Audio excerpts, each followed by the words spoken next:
Hi అండి, నేను ఇప్పుడు చూపించబోయే రెసిపీ చిక్కుడుకాయ తాలింపు. చాలా టేస్టీగా ఉంటుంది. ఈ ప్రాసెస్లో ఒక్కసారి మీరు కూడా ట్రై చేసి చూడండి. ఇప్పుడు ప్రాసెస్లోకి వెళ్ళిపోదాం.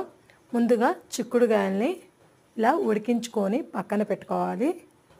ఇప్పుడు స్టవ్ వెలిగించుకొని ప్యాన్ పెట్టుకొని 4 టేబుల్ స్పూన్లు ఆయిల్ యాడ్ చేసుకోవాలి.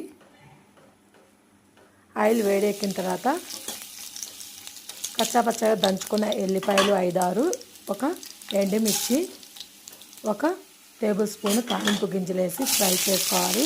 అవి కొద్దిగా ఫ్రై అయిపోయిన తర్వాత ముందుగా కట్ చేసి పెట్టుకున్న ఆనియన్స్ని యాడ్ చేసుకొని కొద్దిగా పసుపు, కొద్దిగా సాల్ట్ వేసి ఫ్రై చేసుకోవాలి.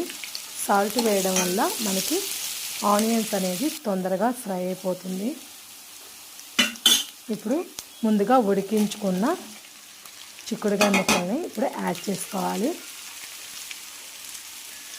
ఇప్పుడు ఇందులోకి టేస్ట్ సరిపడా సాల్ట్,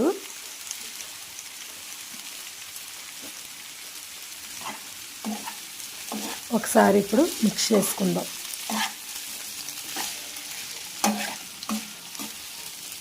చాలా బాగుంటుంది ఈ చిక్కుడుకాయ, అయితే చాలా టేస్టీగా ఉంటుంది. 2 టేబుల్ స్పూన్స్ కారం యాడ్ చేస్తున్నాను. మీ స్పైసీ తగ్గట్టు యాడ్ చేసుకోండి. 1/2 టేబుల్ స్పూన్ ధనియా పౌడర్. ఎక్కువ మసాలాలు ఏమీ యాడ్ చేయట్లేదండి. చాలా ఈజీగా సింపుల్గా చిక్కుడుకాయ తాలింపు అయితే రెడీ అయిపోయింది. ఫైనల్గా కొత్తిమీర చల్లేసుకొని స్టవ్ ఆఫ్ చేసుకోవడమేనండి. చాలా టేస్టీగా ఉంటుంది. ఒకసారి మీరు కూడా ట్రై చేసి మీకు ఎలా వచ్చిందో నాకు కామెంట్ బాక్స్లో కామెంట్ చేయండి. ఓకేనా?